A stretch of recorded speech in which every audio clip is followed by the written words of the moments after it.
Before we start reading Romeo and Juliet, a couple of pages I'd like you to spend a little bit of time going over.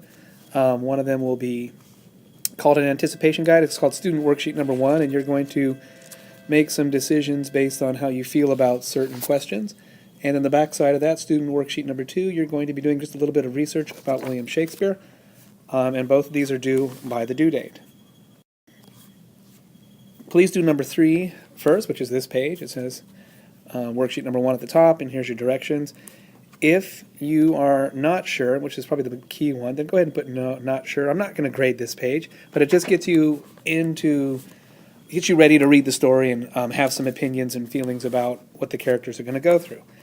If you think that the statement is true for you, you can put a T. If you think it's false, go ahead and put an F, and you'll write those over here. Okay. So for number 1, and please, you don't have to share this with anybody. You don't even have to write down the right responses. Nobody's going to know. You can lie. Who cares? But it's going to make you think about each of these as you go. And I just want to explain each of them to make sure there's no questions, so pause if you need. I'm going to go quickly. Number 1, if I'm attracted to someone, I'll find a way to see him or her, even if my parents tell me not to. So you'd go against your parents' wishes in order to be with somebody that you're attracted to. Number 2, very important that parents of the bride and groom get along well. So your parents and then your bride or groom's parents, how important is it to you that they need to get along in order to get married? Number 3, my parents would have to really like the person I married or I wouldn't get married. Is that true for you? What do you know? What do you think? Number 4, love at first sight. What this means is you see somebody and you're instantly in love with them, not just infatuation, not just an attraction, but you think, I love them, I can't be without them at first sight. Do you think that's possible? Number 5, romantic love means you have that feeling for somebody where you really want to be with them and you hate it when you're not with them. Not just an infatuation or a like, but a real love for somebody. And number 6, I agree with the saying, love conquers all, so that no matter what happens, you and the person you love can be together. Number 7, it's better to have loved and lost than never to have loved at all. There's a Garth Brooks song called The Dance. Google it, look it up, listen to it. That'll help you.